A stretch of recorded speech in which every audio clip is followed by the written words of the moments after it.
தமிழ்நாடு அரசின் நிதித்துறை அமைச்சராக தங்கம் தென்னரசு அவர்கள் பொறுப்பேற்ற பிறகு முதல் நிதிநிலை அறிக்கையை வரவு செலவு திட்டத்தை தாக்கல் செய்திருக்கிறார். அவர் தாக்கல் செய்திருக்கிற வரவு செலவு திட்டம் என்பது வரக்கூடிய நாடாளுமன்ற தேர்தலை முன்னிட்டு அறிவித்திருப்பதாகவே நான் பார்க்கிறேன். பாட்டாளி மக்கள் கட்சி கருதுகிறது. குறிப்பாக பள்ளி கல்வித்துறைக்கு 44,042 கோடி என்பது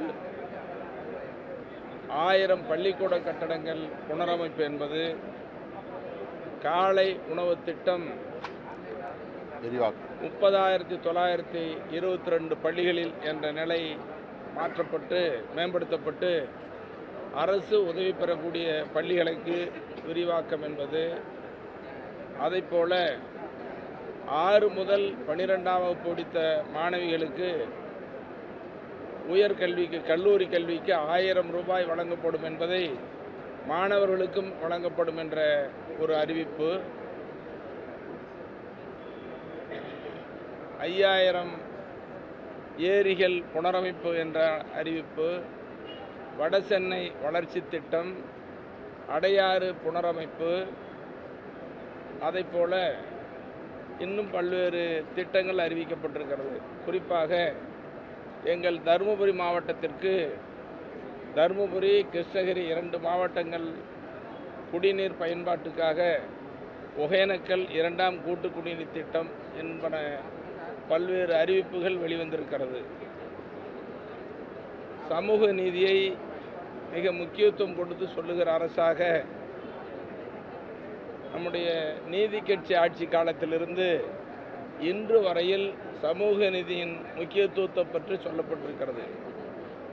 ஆனால் சமூக நீதியின் அங்கமாக பார்க்கப்படுகிற சமூக நீதியின் மிகப்பெரிய முக்கிய இடஒதுக்கீட்டில் அளவுகோலை வரையறுப்பதற்கான சாதிவாரி மக்கள் தொகை கணக்கெடுப்பு நடத்தப்படவில்லை.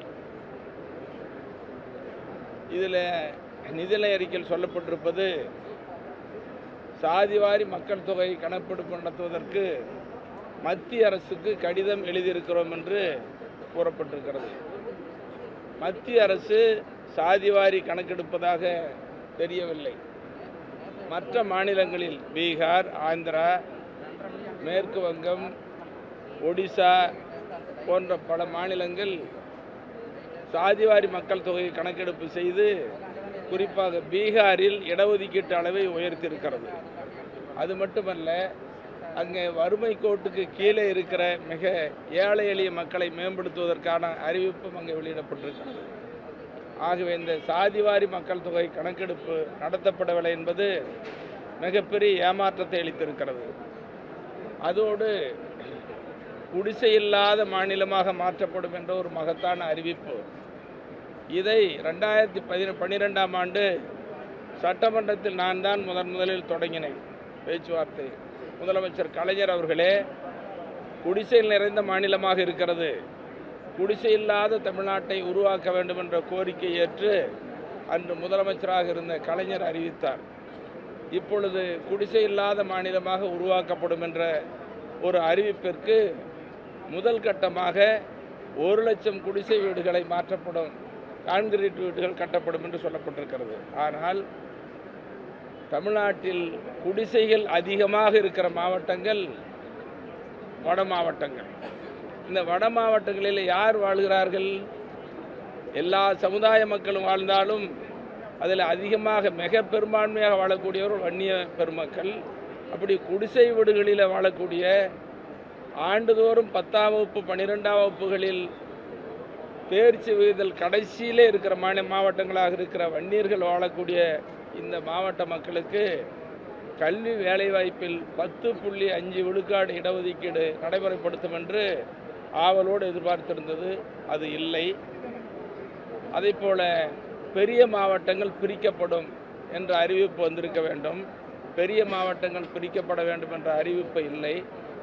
அதே நேரத்தில் இப்பொழுது தமிழ்நாடு மழையளவு குறைந்து மிகப்பெரிய வறட்சியை நோக்கி கொண்டிருக்கிறது. குடிநீர் பஞ்சம் மிகப்பெரிய அளவில் எதிர்நோக்கி இருக்கிறது.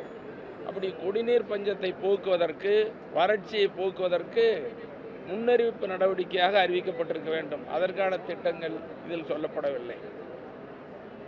அதே நேரத்தில் மழைக்காலங்களில் அதிக வெள்ளப்பெருக்கும், வறட்சியில் கடுமையான பாதிப்பும் ஏற்படுகிற நிலையை மாற்றுவதற்கு காவிரி, தென்பெண்ணை, பாலாறு, வைகை, தாமிரபரணி உள்ளிட்ட பெரிய ஆறுகள், சிற்றாறுகள், ஓடைகள் எல்லாம் ஆங்காங்கே தடுப்பணைகளை கட்டி குடிநீர் தண்ணீரை சேமிக்க வேண்டும். அதுதான் குடிநீர் பிரச்சனைக்கு, தொழில் வளர்ச்சிக்கு, கால்நடை குடிநீருக்கு, பாசன வசதிக்கெல்லாம் தேவைப்படும். ஆனால் தடுப்பணைகளை கட்டப்படுவதை பற்றி இந்த ஆறுகளில் கட்டப்படும் என்ற அறிவிப்பெல்லாம் சொல்லப்படவில்லை. ஆகவே தேர்தலில் கண்ணோட்டம் செலுத்துகிற வகையில் மிக முக்கியமான அறிவிப்புகளும் வந்திருக்கிறது. அதைப்போல எதிர்பார்த்த மக்கள் நாளும் எதிர்பார்த்த திட்டங்கள் அறிவிக்கப்படவில்லை. ஆகவே புதிய அறிவிப்புகள் வந்ததோடு எதிர்பார்த்த திட்டங்கள் அறிவிக்கப்படவில்லை என்பதுதான் இந்த நிதிநிலை அறிக்கையினுடைய அம்சம். அப்புறம் மிக முக்கியமாக இன்னொன்று சொல்ல மறந்துட்டேன், இதை ரொம்ப முக்கியமாக நீங்கள் சேர்த்துக்கணும். அரசு ஊழியர்கள், ஆசிரியர்கள் ஆவலோடு எதிர்பார்த்தது புதிய ஓய்வூதிய திட்டத்தை ரத்து செய்து பழைய ஓய்வூதிய திட்டம் வேண்டும் என்பது. அதை பற்றிய அறிவிப்புகள் இல்லை. 5 லட்சம் அரசு துறைகளின் காலி பணியிடங்கள், அரசு துறையில் எல்லா துறையிலையும் காலி பணியிடம் இருக்குது. 5 லட்சத்துக்கு மேற்பட்ட பணியிடங்கள் நிரப்பப்பட வேண்டும் என்பது. ஆனால் இன்றைக்கி 60,000 பேர் தான் சொல்லப்பட்டிருக்கிறது. ஆகவே அரசு துறைகளில் எல்லா காலி பணியிடங்களும் நிரப்பப்பட வேண்டும். அப்போ தொகுப்பூதியம் இன்னைக்கு குறைந்த ஊதியம், இன்னைக்கு 10 ஆண்டுகள் 20 ஆண்டுகளாக குறைந்தபட்ச ஊதியத்தில் பணியாற்றக்கூடியவர்களுக்கு பணி நிலைப்பும் ஊதிய உயர்வும் வழங்கப்படவில்லை என்பதும் இதில் அறிவிக்கப்படவில்லை.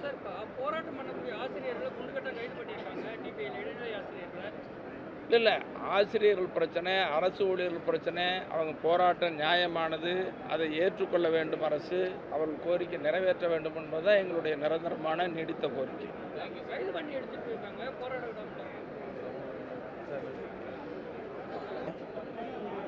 12 நீர் மின் நிலையங்கள் புதிதாக துவங்கப்படும். ஒரு நல்ல அறிவிப்பு தான். புதிய நீர்மின் நிலையங்கள், புனல் மின் நிலையங்கள் துவங்கப்படும். இது போன்ற அறிவிப்புகள் வந்திருக்கு.